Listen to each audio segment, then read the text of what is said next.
Ladies and gentlemen, welcome back to Samuel Adams Returns Those Anti-Federalists. They did. They got it right. And this is Tom Navolis, your host. And so delighted to be with you here today and all of the interesting things that are always going on. Life is interesting and exciting and just wonderful and just thankful to be where I am. Amen. Hey, so some folks were asking me, what did I think about the debate? The debate is a part of what we're going to talk about in a whole different manner than most everyone else is discussing. To me, this is all part of, as you may have looked at the promo, and if not, you can go to samueladamsreturns.net and read the promo and find the references for today's program there. But this is all part of a 100-year cycle. So in the conversation today, what I want to do is to bring you some level of hope, but also some push, if you will, for greater involvement, and that you would take and encourage others to become involved. I know that there's many of you out here that are listening on Liberty Works Radio Network and also down there in Lima, Ohio. But the bottom line is that we may be listeners, but how many of us are activist, those that are taking and actually participating at one level of another with all of your talents, all that you have to offer, because that's what is required, especially in this day and age, within this 100-year cycle that I'm going to be bringing you today, is nothing new under the sun. You've heard me say that over and over the years, over and over the years again, that, yeah, it's true. And a lot of it is absolutely true is because people do refuse to learn from history, do refuse to understand all that I've spoken about in the past in regard to what does it mean to live that which our founders expected, those being Sam Adams types, that we would have a moral and virtuous people. Without that, we run the same ruts. We live in the same old sins, and we just continue to replicate everything over and over again. So I'm going to start out with the challenge is that what you need to do is find your catalyst to courage. You need to find that which through all or any of the pundits that you listen to, any of the emotionalism that you have, that takes and causes you to get out of your seat, get your feet on the streets, and become active in not only throwing your slippers at your television, but to actually go out and participate in what is going on, or help fund critical, true work, not just every other organization that's out there, but critical, true work. You need to fund it. So why am I talking about this being a 100-year cycle? Well, let's start back a few days ago. No, a few decades ago. No, a few hundred years ago. How about if we start in 1620 with the Mayflower Compact? So, everybody thinks about the Mayflower Compact, that it was the Pilgrims that came over and they did it only because, it was the thing to do. But let me refresh your memory. There may be some of you that are real good history buffs, and you may clearly understand that the Pilgrims did not come over, by themselves. They actually had other people that came over with them.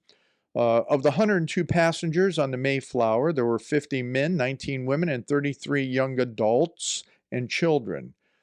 just 41 of that 102 were true pilgrims, religious separatists.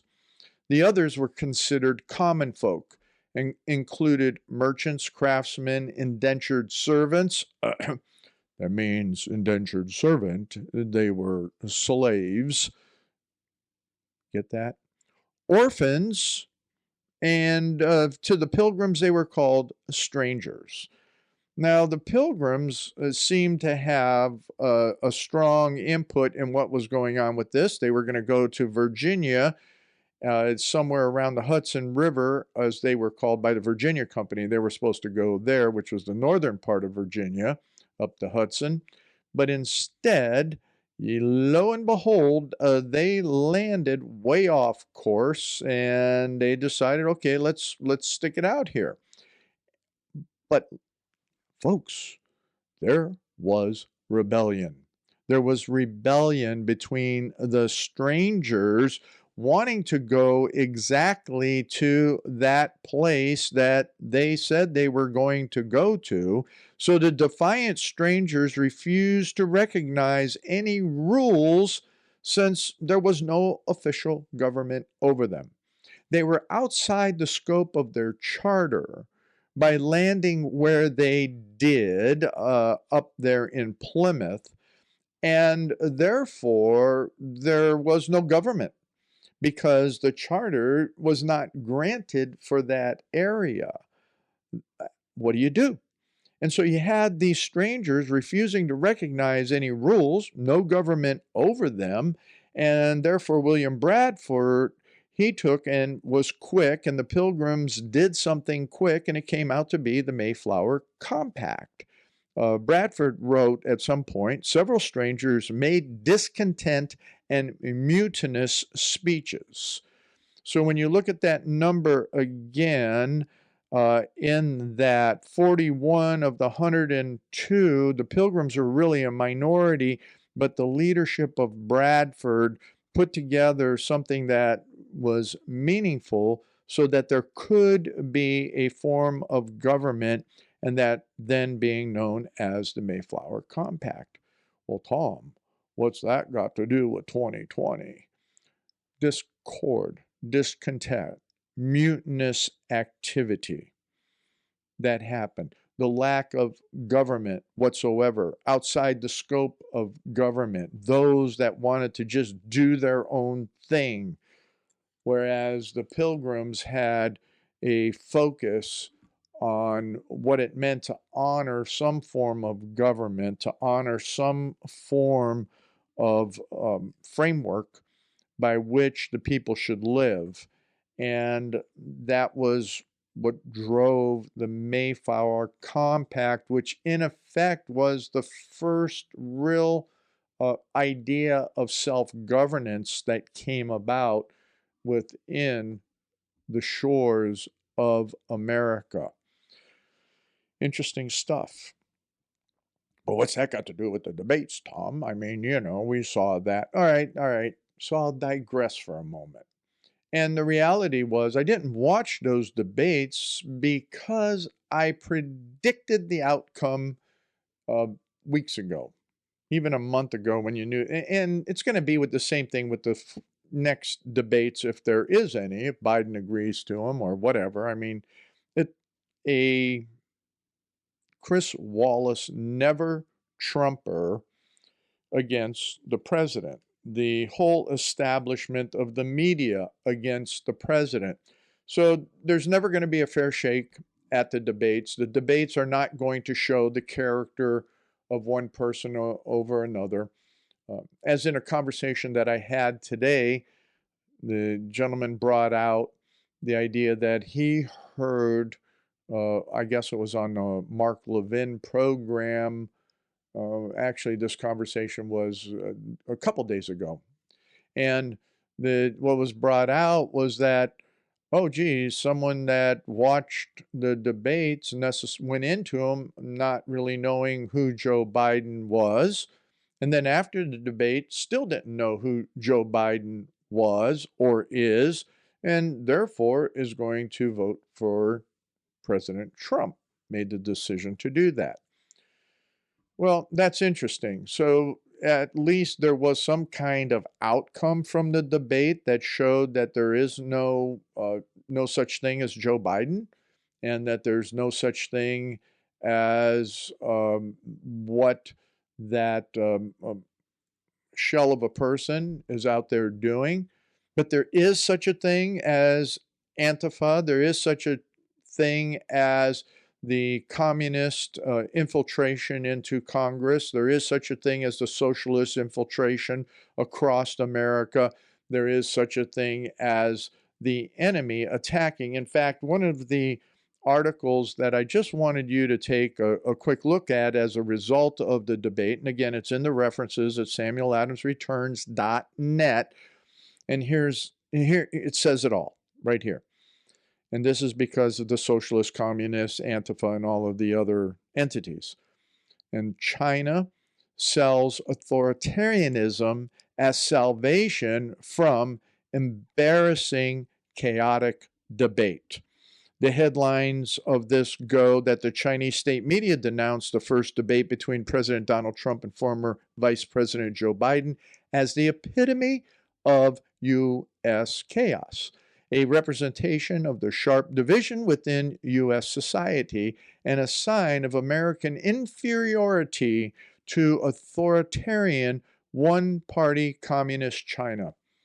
So this is um, the capstone on the Kozak plan, okay?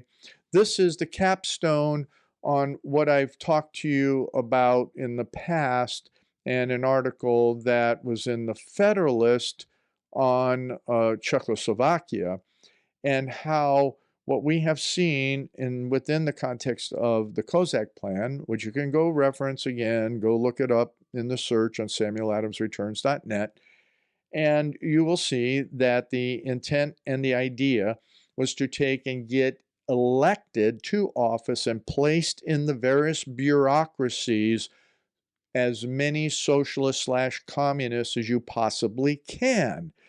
And then within the educational system, so that you can brainwash the youth into thinking that the historical system of America is no good. And so when you look at what does it mean to have liberty, now you're getting all of the street activity, which is the pressure from below, and you're getting all the political activity by all of these socialists, the Democrats in general, communists, and you're getting that pressure from below, pressure from on top, and now you're hearing from an authoritarian state saying that they are what it will take to make America correct.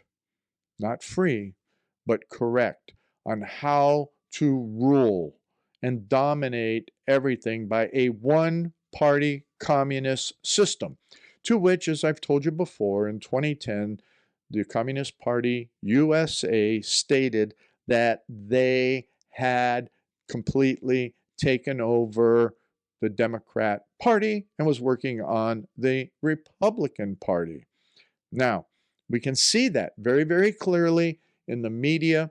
We see it very, very clearly in the Democratic Party. We see that in the universities. Oh, what we see are all of the steps that were of the communist agenda read into the 1963 congressional record coming to fruition. So with that, we know that Sam Adams and the Anti-Federalists, they saw what could happen within the context of a constitutional republic if the people did not maintain their what? Their morals, their virtue, and their ideas of liberty as established, in 1620, and taking that revolt and coming together in what? The Mayflower Compact. Come on back in the next segment as we continue through on this 100-year cycle of 1720, 1820, 1920, and 2020. Samuel Adams returns, and the Anti-Federalists, they got it right. Ladies and gentlemen, welcome back to this second segment of Samuel Adams Returns Those Anti-Federalists. They did. They absolutely got it right. And this is Tom Navolis, your host. Welcome back again. And as always, you know what? Jump in there and you're jumping in there. You're getting involved. You're staying active. And one of the places to do that is here at Liberty Works Radio Network, where liberty does work for you. And you know that because I'm sure you're listening to some of the program during the week and you're getting into that live programming where you can even call in on some of those programs. The host and hostesses throughout the week at different times are really good and spend a lot of time trying to put something informational together for you. So not only can you learn from it, but that you can be activated by it, that you are built up in such a way that you can go and interact at your school board, you can interact at your county commissioners, you can interact at all those various boards that determine how governance operates in your community. Yeah, there's a lot out there. And I'm telling you, not only are the national elections important, it is absolutely important that we get President Trump reelected, as well as how we deal with the House and the Senate. But it is even more critical that you take a look at what else is happening in your state, not only in your state legislature and your governors, what's happening in your courts, what is happening all the way down to the dog catcher. You know, that is what's important. And Liberty Works Radio Network brings a lot of that together in one format or another. So find that donate button, jump in there, and yeah, help support this program through keeping Liberty Works Radio Network alive and active. And then you can help support this program directly by, if you're in Ohio in particular, going to pepperlicious.com.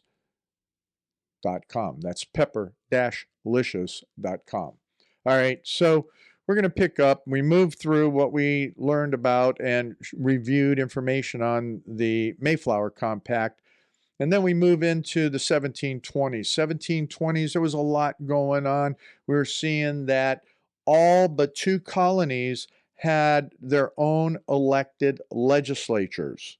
Get that. All but two colonies had their own elected legislatures. So we were self-governing by 1720.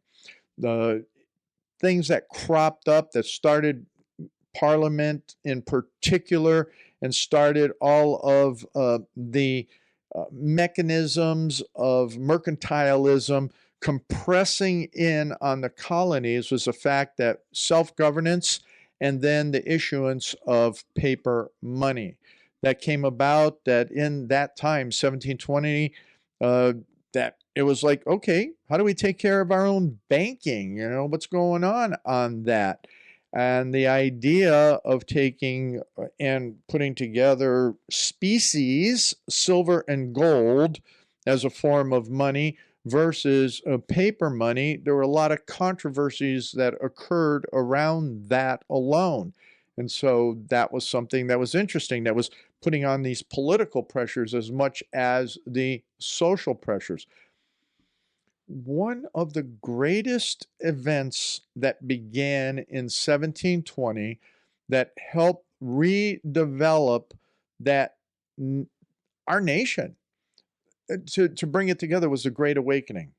The Great Awakening was just getting going and starting to reestablish those foundational truths of what did it mean to bring morality, justice, truth, and who did you serve? Do you serve man? Do you serve the governor? Do you serve those that are to lord over you? Or do you serve God first? And that goes all the way up into what it meant for those that were governing. So that became extremely important. We see in a lot of what I bring to you from those various sermons during the Revolutionary period that the Great Awakening is what drove that home. All right, so then we start seeing more begin to occur from that period after, and takes us into what I'm not going to talk about is the rest of the Revolutionary period, because we're doing what? We are talking about President Trump being a part of a 100-year cycle. So we saw a lot that was going on in media activity during that period of time, where articles were being written here by folks that put together what was called the Cato Letters. The Cato Letters taking and standing up in a pseudonym of Cato, who was the foe of Julius Caesar and a famous stalwart champion of Republican principles. You had people writing and talking about Republican principles starting in 1720. And it was within the media, within the context, within all of that which was going on during that period of time. So then we jump along and we start moving into all of coming together. We come out of the revolution. We now have a constitution. We have developments that are going on. And the next thing we know, wow, time goes by so fast. We are now at 1820. In 1820, James Monroe was running for his second term. Donald Trump running for his second term. James Monroe was running for his second term.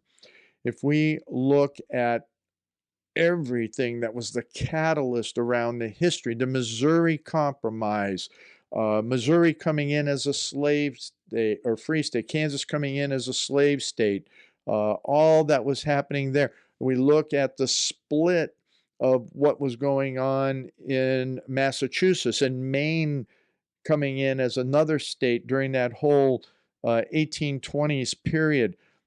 My goodness gracious, there were so many things that were happening that we look at. And then when you look at just the presidential election of that period, you know, Matt, at that point, Monroe ran virtually unopposed, where as this time, I guess, except for the fact that Biden is supported by the socialists, Trump is really running unopposed. His opposition is the political machine.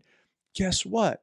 Monroe had the political machine against him as well. So I think as we look at that, it becomes extremely interesting and what was going on during that whole period. Also, there was a landmark case in March of 1819 that set up a lot of different things. It was called under Chief Justice John Marshall, was the McCulloch versus Maryland. And in a unanimous decision, the court finds that states cannot tax federal agencies. The ruling establishes a precedent of broad federal power, marking a blow to states' rights. Okay, huge, huge, huge, huge, huge. Then you had in 1820 the Missouri Compromise. Go do your homework on that. And Maine becoming a state. Monroe gets reelected. And it's really, that was a landslide here. He got 231 electoral votes to John Quincy Adams' 1 electoral vote. Wouldn't it be pretty interesting? We're not going to see that type of electoral college landslide just because of New York and California and a few of the other states, Washington State, Oregon, and the number of electoral seats that they have in the electoral college. Remember that we are not a pure democracy in that regard, that at the presidential elections, that, popular vote. We don't want a popular vote. We would be slaughtered in a popular vote. So the electoral college is absolutely critical. But it would be wonderful to see now in 2020 a major move within that. So there was a lot going on with that election and what was happening there at that time with Monroe. And it was a critical component of what was happening in the press.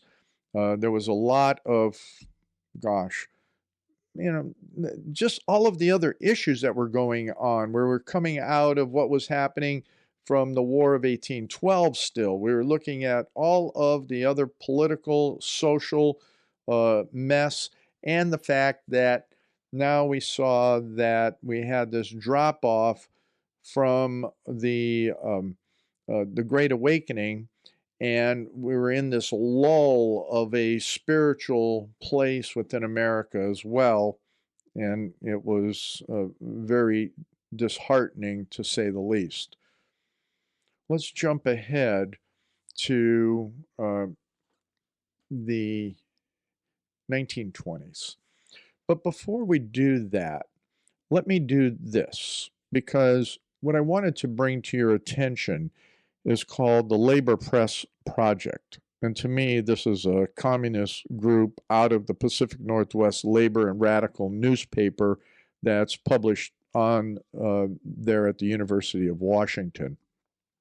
There's an article here that's in your reference. It's called The Labor and Radical Press, 1820 to the Present.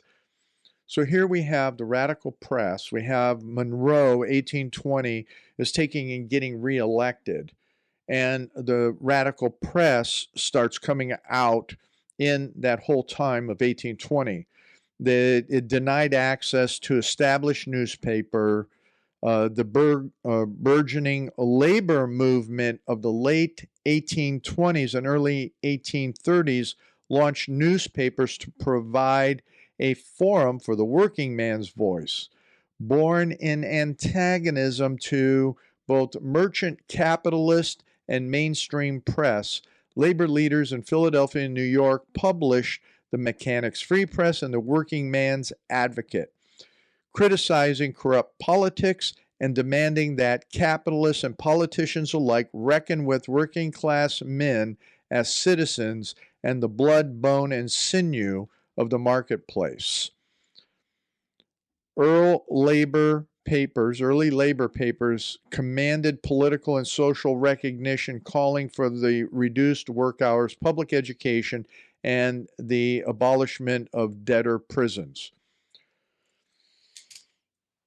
That was a lot of stuff that was going on there, and the press was coming out. And you have to understand that in the 1820s was when socialism was really starting to make its mark. Remember, utopianism was what our founder, Sam Adams, actually called utopianism unconstitutional.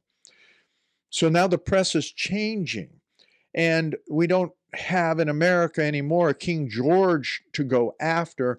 But as the Anti-Federalists predicted, we would see corruption beginning to happen if we did not have a moral and virtuous people, and if we did not see that there were not moves to have a consolidated form of government at the federal level. And the states themselves, because we saw that waning of the Great Awakening, and the churches were not continuing to do their job, so we had this moral decline which happened then in labor, that which happened throughout the nation in the political systems, became what I opened the program with.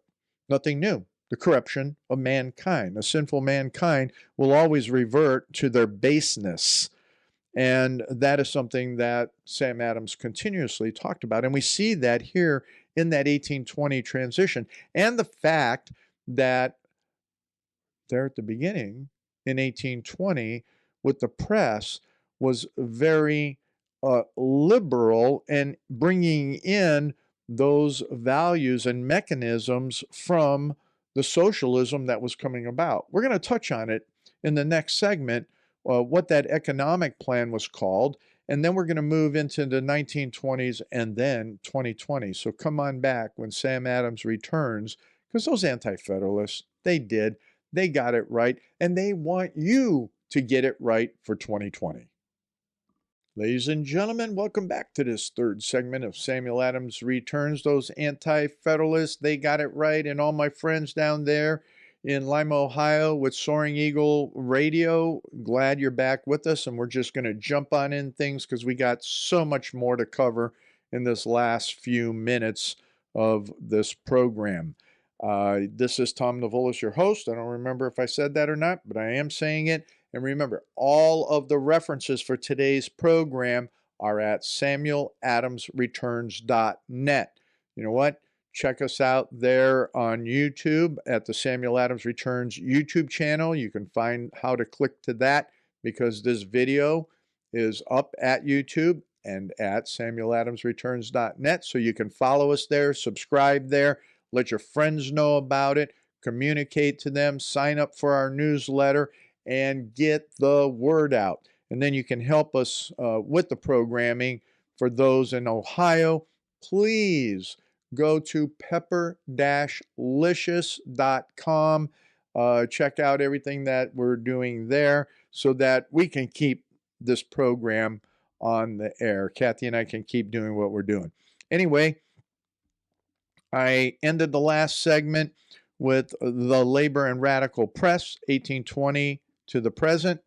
Go in there, look at that. It's all about what was happening in the labor movement in particular. Eventually in the 30s and 1840s, we're going to see the social justice movement really get going with the social gospel, so on and so forth. But in particular, we have to take and remember that 1820, the press was already being corrupted. I talked about the economic issue of that time. In 1820, there was a Ricardian socialism came to America. And this was with David Ricardo, who brought this form of economics into the whole public sphere. And the idea of that was a theory of capitalist exploitation from the theory developed by Ricardo that stated that labor is the source of all wealth and exchange of value. The principles extended back to the principles of the English philosopher John Locke in some way, but Ricardian socialists reasoned that labor is entitled to all it produces and that rent, profit, and interest were not natural outgrowths of a free market process, but were instead distortions. And they argued that private ownership of the means of production should be supplanted, gotten rid of, and taken over by cooperatives owned by associations of workers. So don't forget that by the 1848 is when Karl Marx wrote his Communist Manifesto. He studied Ricardian economics, and then he took that deeper. All right, so that kind of finishes up with 1820. And man, do I have something exciting that I want to talk to you about now in 1920, and then we're going to have to really jump forward. I found this article that was so awesome, and it's there in your references. It's The Federalist. And in The Federalist, the article is called How Calvin Coolidge Defended the Constitution Amid Riots, Pandemic, and War. 1920. 100-year cycle. Trump within that 100-year cycle. Be encouraged. This is a program of encouragement.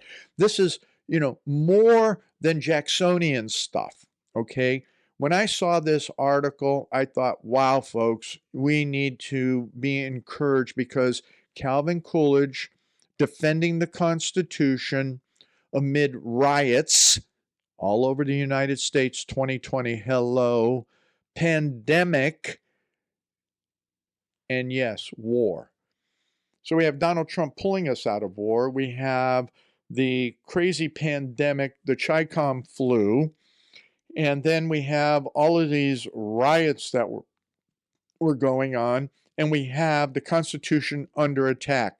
So this article, I want you to go through and read it, because it is where Calvin Coolidge, he defended against socialism and communism back in 1920.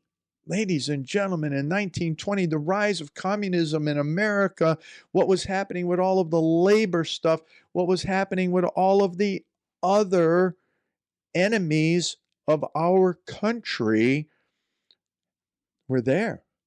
Were there in 1920. They're here again in 2020, a 100-year cycle. And Donald Trump is the man, like Calvin Coolidge in so many ways, except Calvin Coolidge was extremely quiet, where what we need now is a punch in the nose New York scrapper. A lot of people don't like that. A lot of people don't like that. But the bureaucracy was not as contaminated and infiltrated by bureaucrats of socialist and communist and jihadist intent as it is today. And it takes someone that can go in there with one of those old can openers that has the key and can just cut that can open. Or maybe it takes someone that can take a good old K-bar and jam it into that can and rip that top off. Yeah, that's a Donald Trump. Calvin Coolidge was very quiet-spirited. Calvin Coolidge looked at it and he said that the spirit of the Constitution, when he was responding to critics, rather than quibble about economic data or dispute the endlessly disputable details of the Constitution, he underscored its religious foundation. Okay? I can see President Trump isn't underscoring the religious foundation. He is staying more on the economic side because that's where everybody's brains went since Clinton. It's the economy, stupid. Well, no.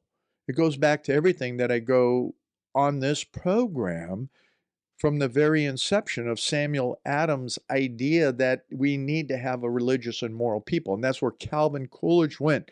It was important to remember these facts. He explained that the Constitution's religious foundation, here's what he quote from him: "No people can look forward who do not look back." So the reason for this program. The strongest guarantee of the future is the past. That's why I'm doing this 100-year cycle.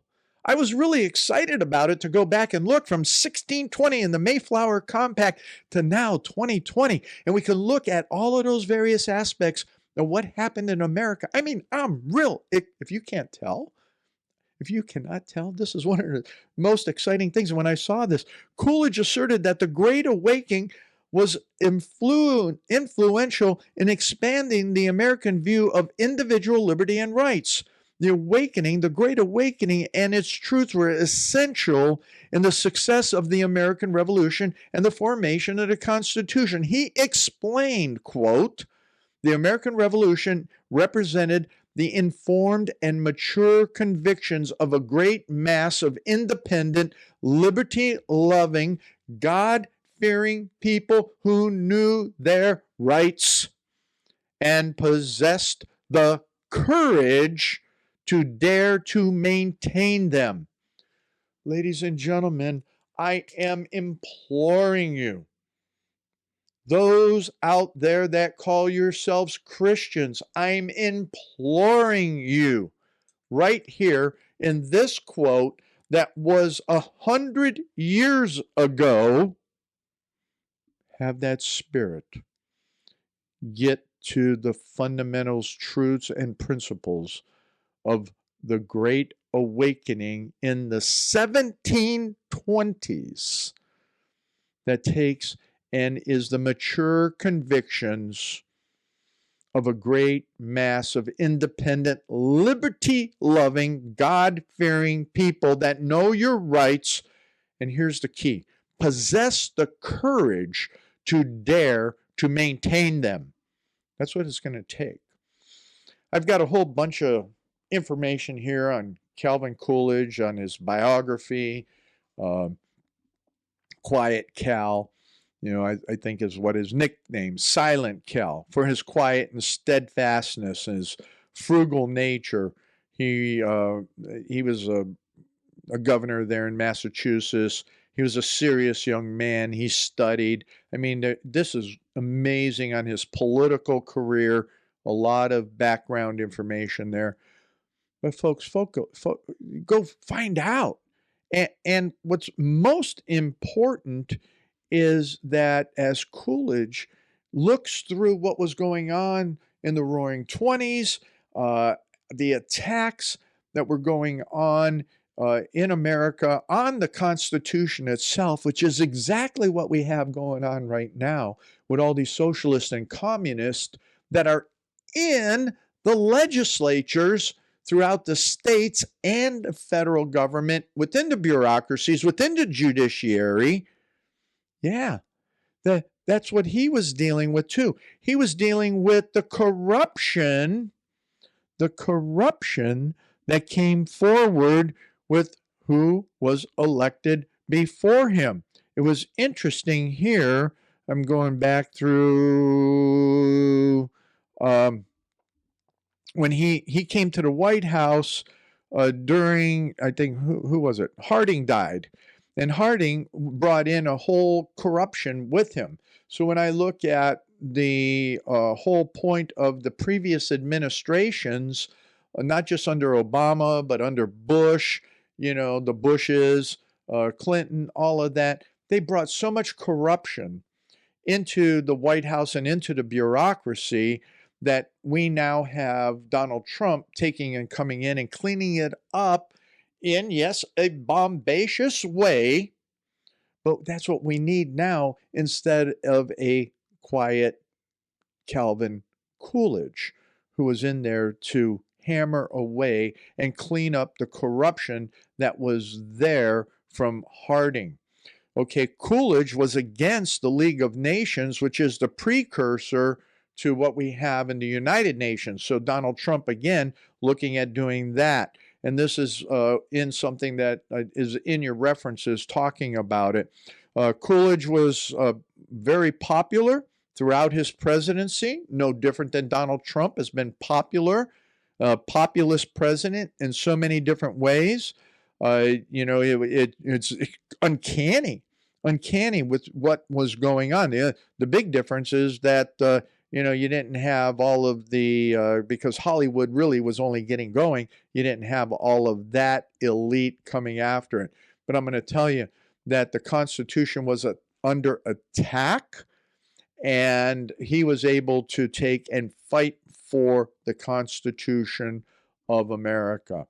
So, ladies and gentlemen, as you take and you look at what was going on even in civilization during that period of time, what was going on in economics, how Calvin Coolidge challenged progressivism, that just amazing what he had done there. And that's what we have with President Trump and what he's doing right now. And so the 100 years, again, looking at 1620 all the way through to 2020. Ladies and gentlemen, we are in that fight. But as Coolidge said, it's not just the economics that Donald Trump is bringing back to us. It is the jobs of us who are believers to nurture our beliefs, our truth, and what it means to be courageous leaders within a political, social environment and stand up for liberty. Love liberty. Rise up on your courage. I had that conversation a while ago. What is your catalyst for courage? Bring it forward. Sam Adams' catalyst for courage was his deep faith, his Puritan faith, and he brought it forward for America. Come on back next week.